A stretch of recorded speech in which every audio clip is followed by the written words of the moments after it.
Xolani, we've got a mixed bag of news from the MTN Group. It's a good credit rating in Nigeria, but in the US, the firm has been accused of indirectly aiding Iraqi terror. Good evening, Kathy. Yes, the MTN Group and Chinese technology firm ZTE have been accused in a U.S. lawsuit of indirectly supporting an Iranian terrorist campaign. The lawsuit alleges that Americans were injured and killed in Iraq as a result. In a federal case filed on Tuesday in New York, more than 50 Americans claim MTN and ZTE did business with the Islamic Revolutionary Guard Corps, whose transactions helped to finance, arm and support the Iranian group's terror campaign in neighboring Iraq. MTN faces a similar complaint filed in 2019 by more than 150 Americans who claim the company paid Taliban officials not to attack its mobile phone towers in Afghanistan. Makwe Masilela weighs in. Remember, Iran started in 2005 when the license was awarded. There were issues there. There were also issues when it comes to Syria that they did breach the license conditions. There have been issues in Afghanistan that they've been paying the Taliban to protect their towers, and hence maybe the company made a decision that medium to long term they need to get out of the Middle East. And this lawsuit that we're seeing now in the U.S. by over 50 Americans, remember 2019 there was one as well by over 150 Americans complaining. Since 2012 or so, MTN, they had troubles trying to get some of their money out of Iran, all because of these current sanctions. So it's not a nice situation for them to be in, and I think they should have made the decision to move out of Middle East long time ago.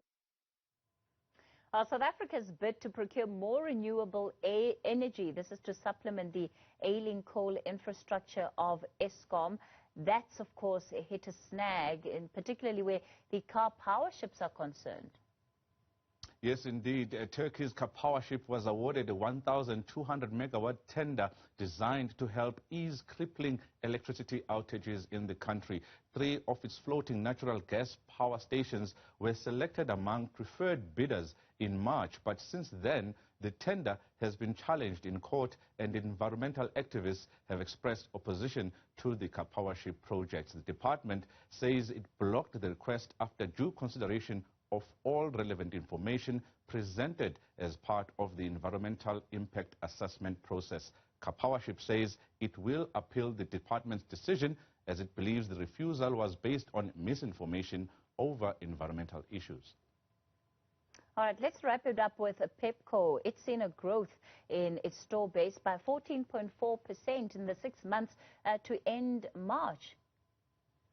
Yes, indeed, and the most interesting part is that Pepco is owned, of course, by Steinhoff. The European discount retailer says it is confident in its value proposition as consumer behavior returns to normal patterns in the wake of COVID-19. Pepco, which recently listed in Warsaw, says it is continuing with its store expansion program. Despite the disruptive effects of the pandemic, the owner of Poundland in the UK added 225 new stores during the period. Market analyst Petri Redelinghuys says the market is rather still waiting to see those responsible for the multi-billion-dollar fraud at Steinhoff behind bars. To see Poundland or let's call them Pepco, which is now obviously the group, they're continuing to expand. They're adding new stores. They have a recovery in revenue, total revenue growth of like 9%. And their growth rate is kind of returning to what it was pre the pandemic. So that's good news, right?